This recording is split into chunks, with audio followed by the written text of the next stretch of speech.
finally make a video doing a process of one of these negative pieces.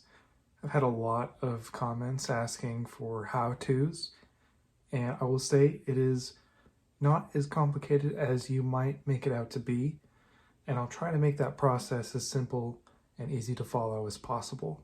So thank you for being here.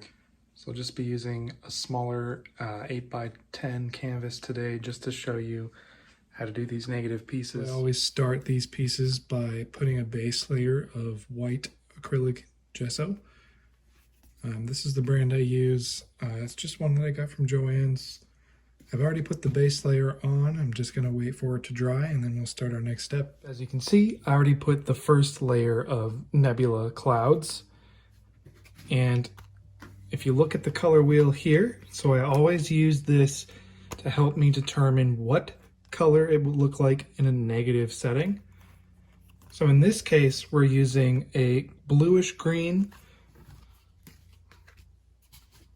kind of all in this area. Up here is a little bit darker blue. So the bluish green is going to correlate to like a reddish orange, whereas the darker blue is going to be more of an orangish yellow to just orange.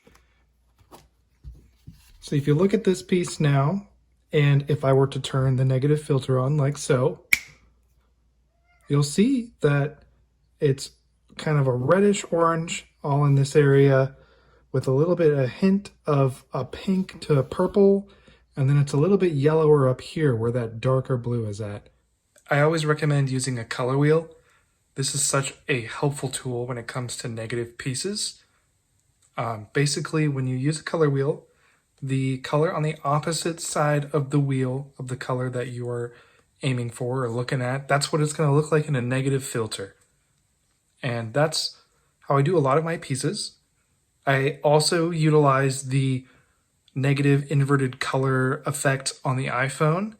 So what I'll do is I will look through the camera, basically, to check my progress of my painting.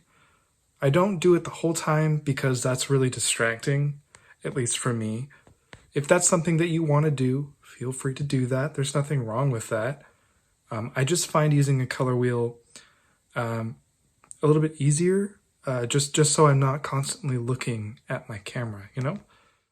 So for the stars, I like to use a very fine detail brush. For example, this is a 20/0. And I'll use the darkest colors for the stars so that when they come up in the negative filter, they'll be a very light color. In this example, I'm using pure black for some white stars, but you can dilute that with some other colors if you want some varying colors of stars, kind of like the other ones I've done here. And here is the end result. If you want to see more videos regarding how I paint or just any old videos that I post about my paintings, feel free to like and subscribe.